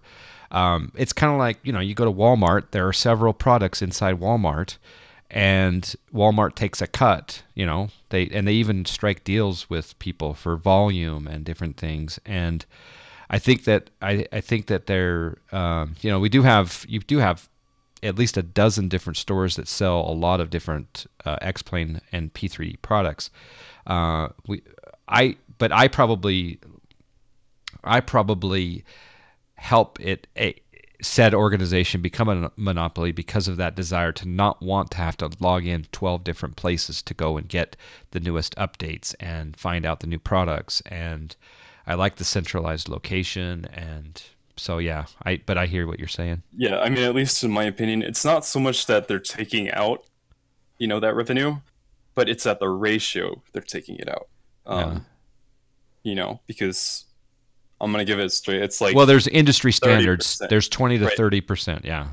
Yeah. And I mean, off of, if you make $1,000 a month and just revenue without that, that's at least probably a good, size of an amount. You have to sit all there that and money, say, I can directly put that in my own website to give it upgrades and, spend it on something else, Yeah. The only downside is when, how do people find your website? How do people find out about you? And I don't know the number of registered users at SimMarket or X-Plane Org Store, but it's got to be thousands and thousands and thousands of people that get exposed to your product. And so you do sell more by going. I mean, you knew you had to go there, and you have to be there for at this time. So, but yeah, it's, I mean, 20-30%. It's a cut. It's a third, but I think it's a good thing that you're there. That's what I'm. I'm gonna smile as I say that. Too. Yeah. I also want to quickly bring this up in terms of scenery development. Is after having the P3D stuff, it is almost unbelievably awesome to have these configurator tools like my Fly Tampa configuration tool, just to say, hey, I wanted my Boston, by the way, really bad FPS, right? I can turn off animations. I can turn off all these static objects, right, to boost my FPS. I can turn off dynamic lighting. Yeah. Right, and to aid my own experience. Will we ever see something like this in X-Plane? Yeah, I mean, I might not do it directly myself, but just I can use somebody else. Like I think 29 Palms offers a really good one. I know DJ Dragon was talking about Baltimore V2 having that. Cool. But I don't think it's really necessary for the smaller airports because they're just it's not really worth it because you still have to pay the fee for that configurator tool. But my opinion is of that it should already be optimized to where it can run on low-end systems very good. Absolutely. Yeah, I mean, it's not hard to do. It just takes a bit of research. Like a lot of people don't know that instead of having PNG files, you should have DDS files. Yeah. Because it appears larger in your folder structure, but it's actually makes the sim run smoother. You know. I do like how in FTX Central, I can take the True Earth X-plane, Great Britain, and South Central and North, and I can change the roads to either transparent or X-plane, overlay roads. So there are some options inside FTX Central for some I'm scenery. sure that saves a ton of resources already just Yeah. having that, right? Because Yeah. in those certain areas, you might be fighting for FPS. Yeah. I think that's huge. It's just the ultimate convenience, right? Because simply the same thing for Mr. X's LAX. Let's say I don't want baggage carts at the terminals, right? That's obviously going to save me on my GPU, right? That's beneficial because we're obviously not all getting 60 FPS 24/7, 365. Yeah. So it's a constant battle between trying to find that perfect spot. Yep. So, yeah. Yeah, I mean, I would bring the example of Mr. X airports. His are really well optimized for especially his latest. And he doesn't need a configuration tool. Some people might want to do certain things, but I think most people are familiar with what wet is at this point. I think, if they want to tear out the ortho, what does it take? 5 minutes? Yep. That's what I've been doing actually with some of mine is, utilizing that because I'm doubling up on the ortho, right? Yeah, because it's really hard to match, what people use. I know. Sorry, go ahead. No, go ahead. Finish what you're saying. I haven't. I was just saying that it's hard to match, different people's sources because Bing could be a dark brown, in the Northeast, but Google is more of a, blush green. Yeah. So it's just really hard. I was gonna say that for me personally, because I have to have ortho wherever I fly, so I have the entire U.S., most of Europe. I believe it or not, I prefer a custom airport to not come with any ortho. But I'm probably rare in that demographic that I don't want any ortho with my scenery. I want to handle that myself. But maybe ortho inside the field, but not in this outside of the runways really. Or maybe just a little bit on the side of the runways. I don't want anything in the general area. I don't. But I may be of the minority in that situation. No, that's what we normally do with all the airports. Like I was saying, it's just depending on the source, it might not be particularly updated. Like I know I'm gonna have to buy custom ortho for Tampa because Bing is outdated. I searched all the other ones, and of course we can't use that stuff, in our payware. But we do a lot of research and make sure we have the latest and greatest and the highest resolution. Yeah. Even if we have to pay a little bit more on our end, to give you guys what it should be. We make sure it blends, within everybody's boundaries of what they use for their ortho sources. Okay. Just that logistical stuff. But. Do you know offhand if if an airport scenery developer can use Mr. X library and still offer it as payware?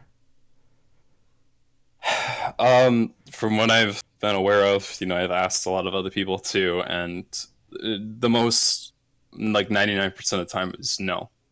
Unless you say, "Can I use it?" And yes, unless you get direct, probably even sort of signed permission from him, you can't really use it, and that's why I think people like GPB 500 can use it because they might have gotten very, very rarely direct permission from him to use it. Yeah, I seem to recall that they know each other quite well and they collaborated and but I was just curious if in general if he had opened that up since he went from freeware to payware, if that. I mean the other thing is too, a lot of times we try to match our stuff, like our baggage carts and stuff like that. We'll try and match based off of pictures. Yeah. Of course you'll have the generic stuff, but you could have some airports, like Albuquerque has those really old painted Southwest baggage carts, and it has the new ones. And I had to go in Providence to repaint them all because people who work for Southwest have been, messaging me, "Oh, we got new paint colors. Go ahead and repaint all these." So, like I said, we try to make it as realistic as possible as we can. Nice. All right. What else do we see here? What else is standing out in the question area?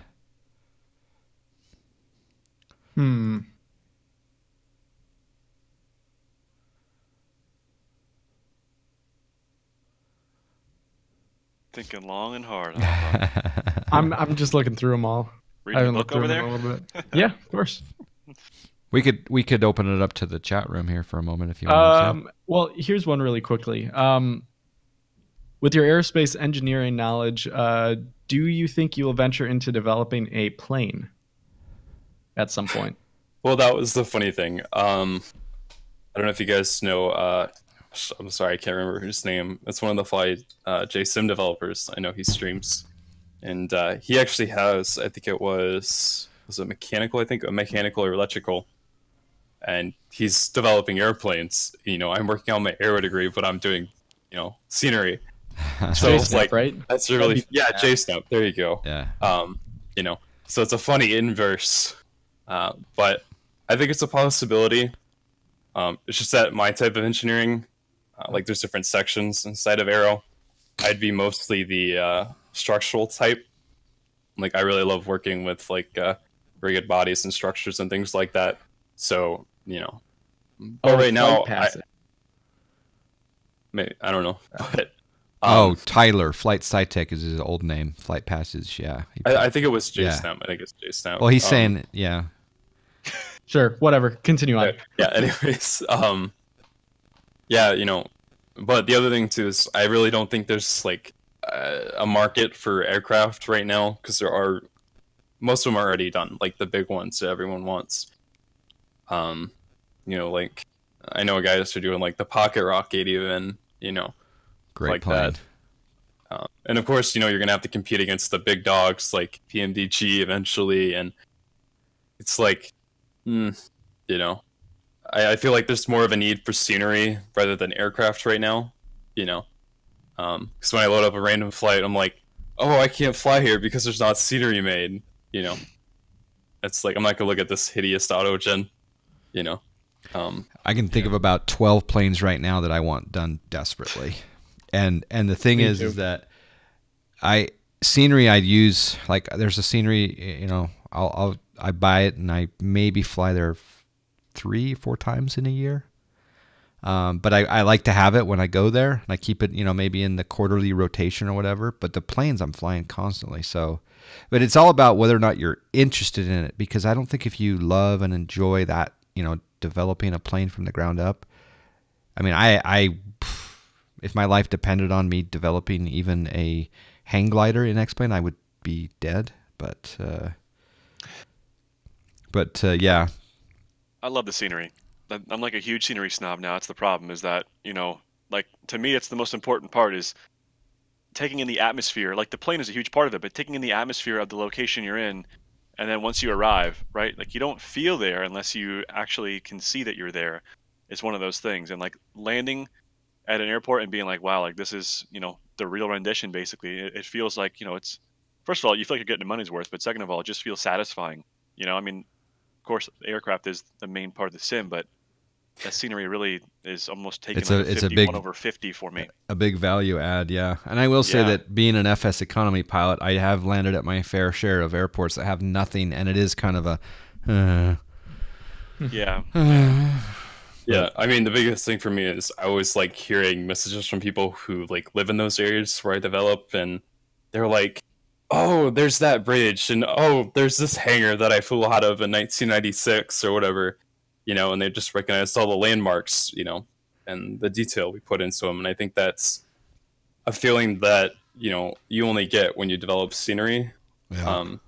Unless, because not a lot of people here, I don't think are, commercially rated pilots, like compared to what we know who are real. So I think when people recognize their landmarks in their home cities and stuff like that, I think that's really kind of a cool thing. That's kind of only shared with us. I mean, aircraft developers have their own, sort of feeling like that, I feel. Yeah. So, Here in Salt Lake City, we have a completely new airport that's opening. I mean, it's going to be fully open in next year, and it's completely different than the existing Salt Lake City. So I really hope that Mr. X will come and do the update. And I've talked about it before on stream. I actually went and took photographs of Salt Lake City Airport and took video for Mr. X, and I would be more than happy to do that again for him. But it's What, they're reworking the whole terminal or something? Or it's the a whole new, it's a completely new airport. Wait, like in a different location? Not the same location, Okay. but shifted.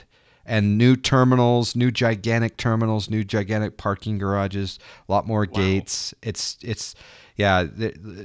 Do a Google search today for Salt Lake City 2020, and it's like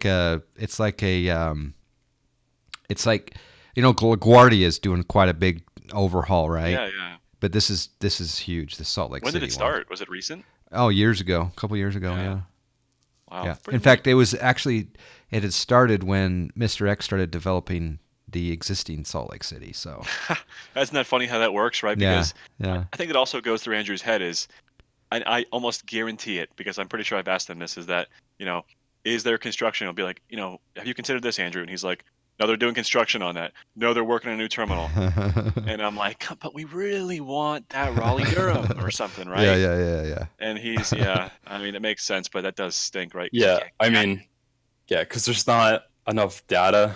Like for Eastern Iowa, they added a whole round rotunda on the top now, and the gates got shifted down, but there's not enough data, that we could pull from Google Maps or from, even like pictures. Like I can sit there and calculate the heights of it, but it's not going to be 100% accurate like I would want it to be.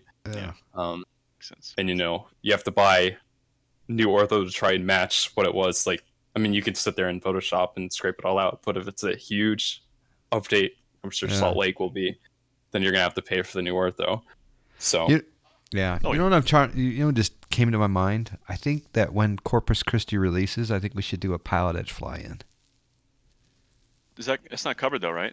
It's not covered, but it either is St. Bart's or we could have it could be a joint. It could be a FS Cloud and Pilot Edge Corpus Christi debut. And what better way than to have 5 or 10 guys streaming and 50 people flying into Corpus Christi with there's only 6 gates, or 5 gates. Yeah. So. Yeah, we can work around things like that. We went to Providence, like that was like a huge thing. No, Remember that, Andrew? I think so. We had a lot of people that flew into it. Like it's just like those are fun. So I think that we need to create like that hype around those releases, just to like bring about the awareness and like. Yeah. It's cool showing off something new. It's the ribbon cutting ceremony, right? I'll be Tower. I'll volunteer to be Tower. That's fine. That's cool. I'm a little bit nervous now, John. This will be like an Air Force Proud 95 moment. Yep, I can see it already. All right, you see anything else, or should we open it up to the chat room for a bit? Why don't we just open it up to the chat room? Just all right, do a little, so from this point going forward, if you had a question that you typed in chat, or if you want to direct a question towards Andrew or Brad or Puck or myself, let us know. What 3D software does Vertical use to model? In the beginning, I used SketchUp, but I consider that kind of for noobs now. Of course, I only used that on Tampa, and it was like really bad models that I completely just want to go toss them right in the trash, But I've switched over to Blender, and I absolutely love Blender now. It's free, and I can use it commercially any way I want. I can do some really amazing things in it now. Like what would take me an hour in SketchUp, I can do in 5 seconds in Blender. I wonder how long it would take me to make a wheelbarrow in Blender with you teaching me. Just a wheelbarrow. What do you need that for? Huh? So, I mean, the standard... What was that, Brad? No, I want to know why it needs a wheelbarrow. What's it going to do with that? For the bodies that I take out in the sim. No, I don't know. I was trying to come up with something simple with a wheel and some 3-dimensional shape. I was like, how difficult? I guess that makes sense. Yeah. I mean, if you don't make a texture, you just model, take maybe about 5-10 minutes. No, how long would it take me to learn? Yeah, 2 hours, 5 hours, with you teaching me. You mean a month? You're talking about you're okay, gonna take a month. Yeah. Oh boy. That'd be a fine looking. I'd sell that on the org store. That wheelbarrow. Cool. A drivable vehicle. Yeah, exactly. Andrew? What can customers do for you as a developer? We'll see. think mainly two things. I think it's, provide good feedback. What Well, would I be guess the three best way things. for them to do that? Would that be through your support email or? Things like that. Let someone else know who's close to me, like, hey man, Brad, stuff like that. Stuff that I may have not saw before, let me know, and I'm usually pretty good at fixing it. Do you have a Discord? I do have my own, but it's kind of a personal one, but I can make a public one. But usually might I be a do good a lot idea. of stuff. Yeah, I do a lot of stuff just through PMs and stuff like that. Like, I'll sit there and help with somebody to get it fixed, or they can just email me. Nice. I love that. I love with that. it. Yep. It's just something different, rather than your default robot, support system. The other thing is, I know, like, this may seem out on a limb, but a lot of people kind of like I got a message the other day. I'm gonna say it, and I'm not gonna describe it really well, but it was kind of like really like pushy. When I say something is delayed, it's like for a good reason. Like, I'm just not sitting here in my room like enjoying the nice cool fan weather. Well, I have a exclamation when command. Just direct them there. Say John Fly knows, and then they're gonna type in that, and then. Yeah, that's funny. Yeah. Yeah. I mean. Yeah. And that's the thing is you're in the business where you no matter how rude or nice or mean or whatever a customer is, you have to just like put that aside, be business as matter of fact, and just say, yeah, I don't know when that'll be available. And then in the back of your head, you're like, you are such a nincompoop. What's the best drink for golf short game, Jameson or Johnny? Jameson for sure, because the John Fly cocktail recipe, you can. I think there's even a command for that. I think it's called exclamation. I can't remember, but yeah, definitely Jameson. You had fun golfing last night, John? I had too much. In fact, I forgot to purge the VOD. Oh no. I need to go watch that. So don't take it down yet. Yeah, clip that. Yeah, exactly. Guys, go watch the VOD right now. Just kidding. And then let us know. Yeah, that was a fun time. It was trucking and then golf, actually. Oh God. Let me batch up here. Do you have anywhere where you can request scenery? Because I wouldn't be mad about KMLI, says Red Raider. Very well, yeah, subtle. I think we heard it here first. I think he's going to start a Discord. And that'll be one avenue for not only support and requests, but users can talk back and forth amongst themselves. Because what better way to get support than when, say, Andrew is down in Key West. Some other user of his scenery can say, "Yeah, I did this to fix it," and then I can incorporate it. Yeah. So yeah, I just forced him into getting the Discord. Yeah, I think that'd be pretty good. We can also post funny pictures of him, which is also never a bad idea either. So. No, and I'll post my memes on there too. Any comment on the University of Florida cheer team? Oh, jeez. No. Who asked that? I'm Jay curious. Snap? I'm gonna guess it's Jay Snap. Oh, okay. All right. I thought it would have been Ash fan. Okay. I don't know. I've never been to a football game here. Never.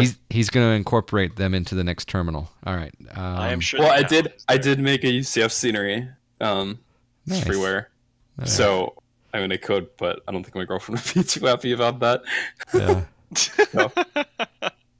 That kind of brings up a question. If you Andrew, if you were suddenly given a very experienced programming graphic design person for 1 year for free, they worked for full time for you, what would you have them doing? Would you have them just basically doing, or you're like, you know what, I want to do the scenery design, I want to do the blender, what would you have that person doing, do you think, if they were just suddenly an intern from the cheer team?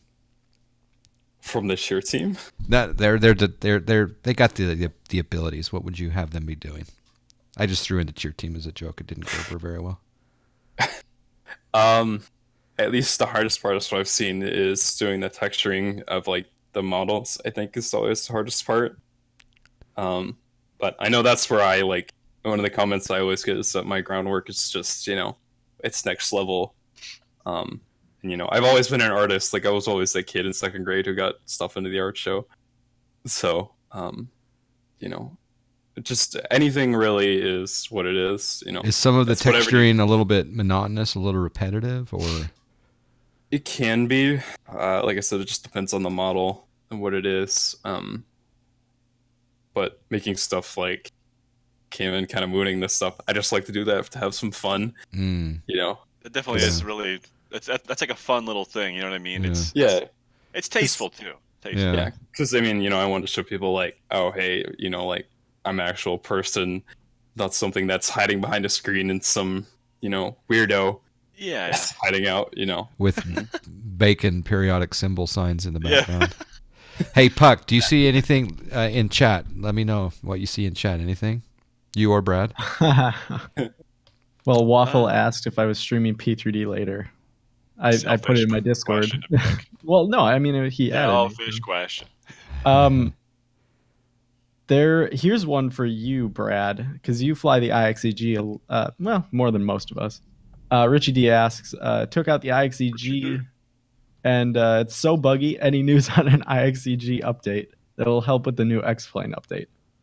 First of all, Richie, loving the Friday night mix, buddy. Good to see you here. Second of all, I haven't noticed like a ton more bugs than I have in the past. I don't really recall any bugs since, like, the same bugs have already existed for a while. I recall seeing an article maybe probably 4 to 5 months ago at this point that said something along the lines of they were considering an update. I guess they got their resources freed up with their whole, space industry contract, and they would be pushing out an update. But I did see something on their forums as well that pretty much said, I don't quote me on it, but I'm pretty sure they said we're content with the performance in 0.30. It did add like 2% more drag to the aircraft with the new flight model, but everything else should be fine. And I was like, yeah, I don't know about that. But I mean, I know nothing else. I mean, I don't know. They seem like they're kind of hard to reach and get a hold of in a way. But I mean, I would love to see just some simple refreshments. I'm not looking for an overhaul. I mean, the textures are there, the sounds are there, but it's the little things like the ground handling and some of the VNAV functionality. In terms That's of what I want. That's my entire go VNAV first. That's all I want. Yeah, it just can't. It can't understand. Does it do things. holds over fixes? I'm sure it does. Yeah. Because I haven't tried to do hold, but I know that there are several cases where it has not. The VNAV calculation is either off or it doesn't do what I want it to do. Not all the time, but sometimes. It's one of those P3D scary planes, but. You know what? I had a hold. I was flying into where was that? What's that airport, John? That's up in Montana. I can't think of the name. It's in the valley. It's Bozeman, Helena. No, is it someone with a sun? K-Sun? What is that one? Oh, K-Sun, that's right? Sun Valley. That's Sun Valley. Friedman. Wow. In Idaho. Beautiful. That was going in there, and AJ actually gave me a hold on Pilot Edge in the Flight Factor 320. Whoa. So I had to do a manual hold per the chart, right? Impressive. Watching my Navigraph Simlink, I was like, the one time to get a hold, right? And of course, do I crash the desktop, or do I just pull the heading and be a man? Be a man. Nice. Yep. But your blood pressure went up, the heart rate went up. You're like, my eyes were hold? Rolling like nobody's business. Yeah. PE says go around. I say unable. And you couldn't believe it. You want to know why the hold was, John? You're going to never believe this. Ops 3? Ops 3. Oh, I got it. Ops 3 actually was airborne. Oh. And then once Ops 3 landed, he suddenly metamorphosized into an Ops 3 vehicle. Wow, so like a transformer hit the ground and then like suddenly a transformer. Yeah. Yep. That's funny. That was funny. That's funny. Anyway, but yeah, that's the IXEG in a nutshell. Oh my gosh. I don't know. I did see somebody actually. This is a quick little fun question. Somebody asked if you could take one plugin from X-Plane and put it to P3D and vice versa. Which would you choose? For me, I think it's simple. Better pushback going to P3D, and then from P3D, I would say some of the fancier eye candy stuff. I mean, yeah, GSX is helpful if it's integrated with the aircraft. Yeah. I would say some of these really cool clouds, like just water, the clouds, stuff like that. Ortho. Yeah, but like the plugins wise, I mean, yeah, I think maybe like a GSX or that sort of thing. So I guess really just ground vehicle based. I don't know. Yeah. What about you guys? I agree with the better. No, pushback. I'm with you there. Yeah. Yeah, I'd like. Shared cockpit. Yep, I would definitely love to see shared. I know that there's, like you can do shared cockpit in like the Majestic Q400. It's pretty cool. You can do shared. It's like almost designed for Yeah. that. I'd like to see more shared cockpit functionality across both sims. With that, I have been testing Smart Copilot on X-Plane with Prozac, and he and I are going to do a Zibo flight hopefully in the next little while together, because we actually connected our two sims. And he's not a simmer, but he went ahead and is now a simmer. He bought the X-Plane and we bought the Smart Copilot, and we hooked up two Zibos together, and we're excited to go because he's a real world driver, so that'll be fun. So yeah, I'm with Mr. Waffle, more shared flight. And of course, JSnap is developing a shared flight deck. If you want to know when that is released, type in !when, and that will be your answer. It's funny, I was talking to Prozac the other day, and he was telling me that he was having a tough time in the sim. I guess he hasn't sort of gotten over the hump of the simisms yet. Mm-hmm. And I was like, yep, you're going to have a lot of those. Because I actually called him with a Boeing-related issue. And then, isn't it funny? I'm calling him for that, and he's calling me for, like, not calling me, but talking about sim help. things, right? Yeah. So it's cool. It's a cool two-way exchange to be able to help out a real pilot with a flight sim a little bit. Yeah, exactly. Yeah. It's cool. I also heard rumors of a potential Topgolf meetup and John might crash the party. Strictly business-related, guys. Just want to put that out there. It's very suit and tie type of thing. Yeah. And we can write it off. Yeah. Briefcases and everything. Yeah. Yeah. Oh my goodness. But the briefcases do hold my extendable golf club. It's gonna piece it together like a spy. Yeah. There you go. That's funny. Andrew, do you see anything in the chat room that you want to answer, or any other questions for us, or comments, or you can even ask the chat questions if you wanted to. We've got about another 18 minutes if we can fill the time. 18 minutes. Wow. That's a long one. Man, what do you think of vertical simulations on a scale of 1 to 10? I'm just kidding. Just kidding. We all know he's an 11. All right. Well, I did submit a question in the Google questionnaire there. You know what? I think DeepBot, John wants to give away a Vertical Simulations product, which John will fund, of course. Oh, snack. Who's opposed? Anyone opposed to that? I don't hear anybody. Let's see. What should we give away? PVD. I'll buy it, and then we'll either do a whichever one you want to do. I mean, you could even do Corpus Christi if you want, or something. Oh, really? And that's not even out. Yeah, but it's okay because okay, so I'll do. I would say accessibility. You just put it in a check order. I'll do KPVD. Oh, I got a delivery. Oh boy, special delivery. Cookie dough. That's awesome. Thank you. Appreciate that. Some raw chocolate chip cookie dough. I love it. Nice. All right, so I'm gonna put in a. You want to take it back? I think he wants to bake it now. Okay, give me 1 second, guys. 1 second. $3.50 for 12 minutes, Flyboy. $3.50 for 12 minutes. That'll be fine. That's hilarious. All right, guys. So we're giving away a copy of. Why don't we do this? Why don't we give away a copy of the person's choice of Vertical Simulations Airports? That sounds even better. Good idea. Yeah. Basically, what I'm gonna do is it's gonna be a raffle, but it's gonna be 1 snack maximum. Whoa. So it's what Corpus, is it CRP? KCRP. Well, no, wait, John. Why don't we just do a thing where they can pick whatever scenery they want from him? Yeah, that's what I'm saying. Yeah. KPVD or KCRP by Vertical Simulations. And CID. Mm-hmm. Or okay, so KPVD, KCRP, or KCID by Vertical Simulations. Ticket cost is 1 snack. Max tickets 1 snack. That way, pretty much anyone that's been listening here most likely has. Guys, everyone's going to type in how many snacks they have. It only costs 1. If you've got a pulse, you've got a snack. And you have to type something to claim. Just type anything. All right, ticket raffle for KPVD, KCRP, or KCID. One of those. It's open to all users. Each ticket costs 1 snack, and you can buy a maximum of 1 ticket. This will be fun. Yeah. This will be fun. We should have a lot of entries. That's awesome. Holy snack! This is a budget entry, John. You're being nice to the people today. You're really. Yeah. I mean, I've been dumping 500 in lately. It's rough. It's rough on me. Yeah. That's The all we other gotta do. the other okay. thing that I wanted to announce, if you don't mind for a second, is I'm going to be streaming the Max after this. Very nice. The Max, huh?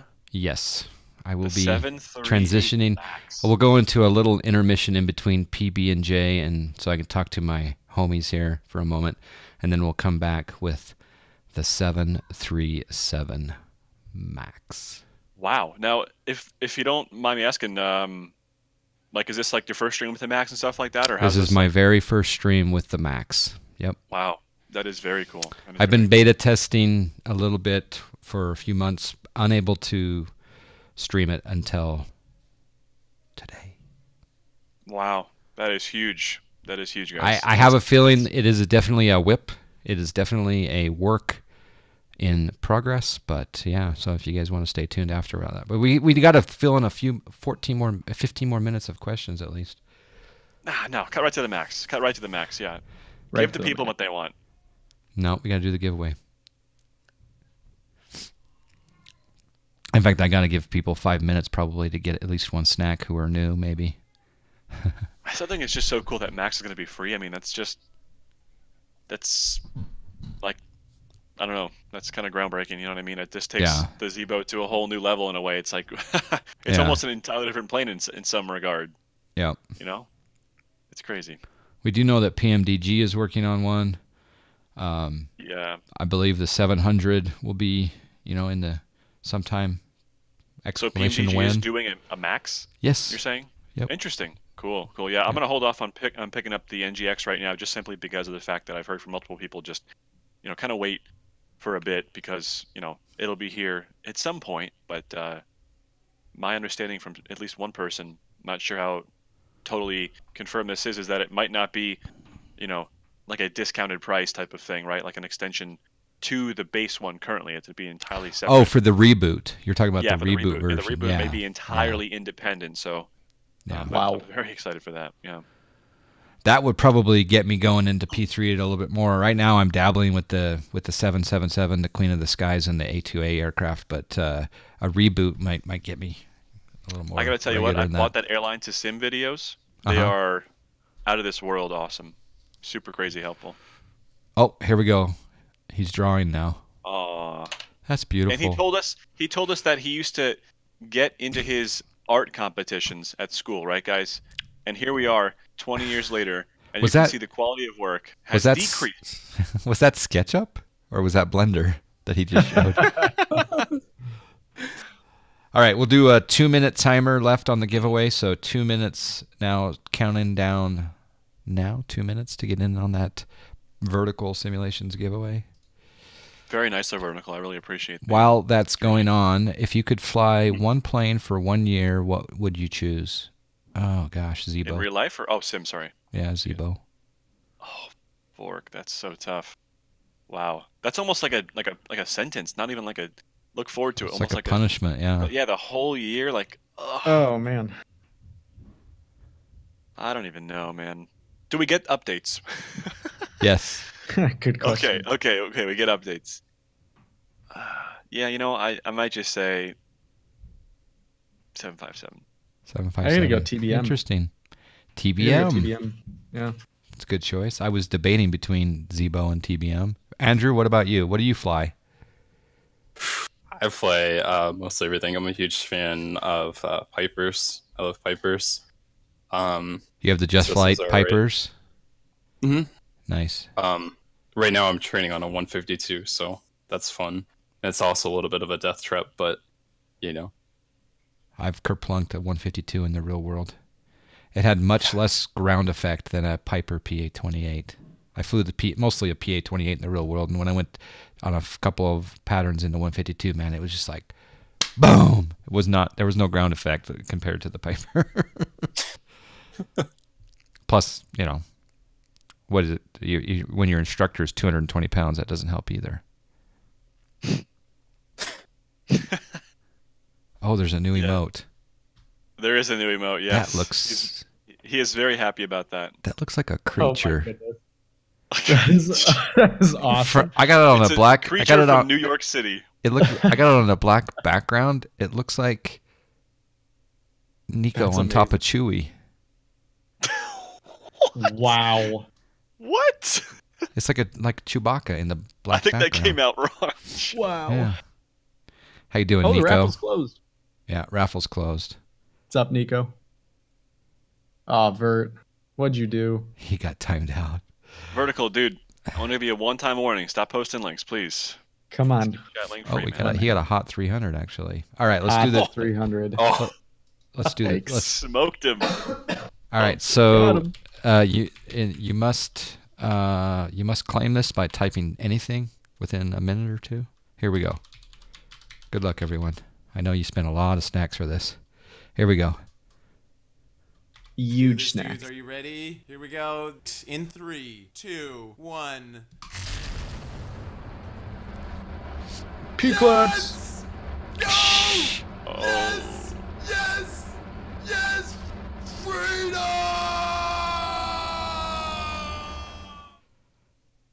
Congratulate. Well, he's got to claim first. Oh boy, he's 17 got to claim it. seconds. We don't want to re-roll. We do not want to re-roll. Always rigged, isn't it? Oh, sadly, I cannot claim. I was parenting out of the room. You're claimed. You're in. Yeah, you Congratulations. Yay! Congratulations to Very Pete. nice. Yeah, he thought there was a claim phrase made. No, maybe. yeah. No, you won. You The get to one time it choose. wasn't a claim phrase. In fact, tell us in chat, do you want Providence, Corpus Christi, or CID from Vertical Simulations Payware? Sponsored by PB&J.